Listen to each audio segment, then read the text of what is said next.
Morning mga mare. Luto po tayo natin ng almusal today. Kasi yung college ko may pasok. Kailangan niya bago siya po umalis. May almusal siya. O start na po tayo magluto. Pahinito po ako ng kawali. Ating luto.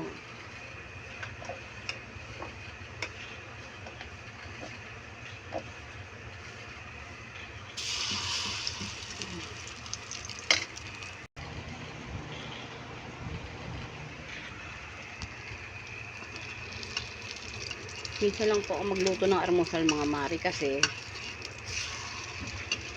oras na rin nagsisitulog ng mga anak ko. Mga nagpupuyat din po. Ewan ko ba sa mga batang ko.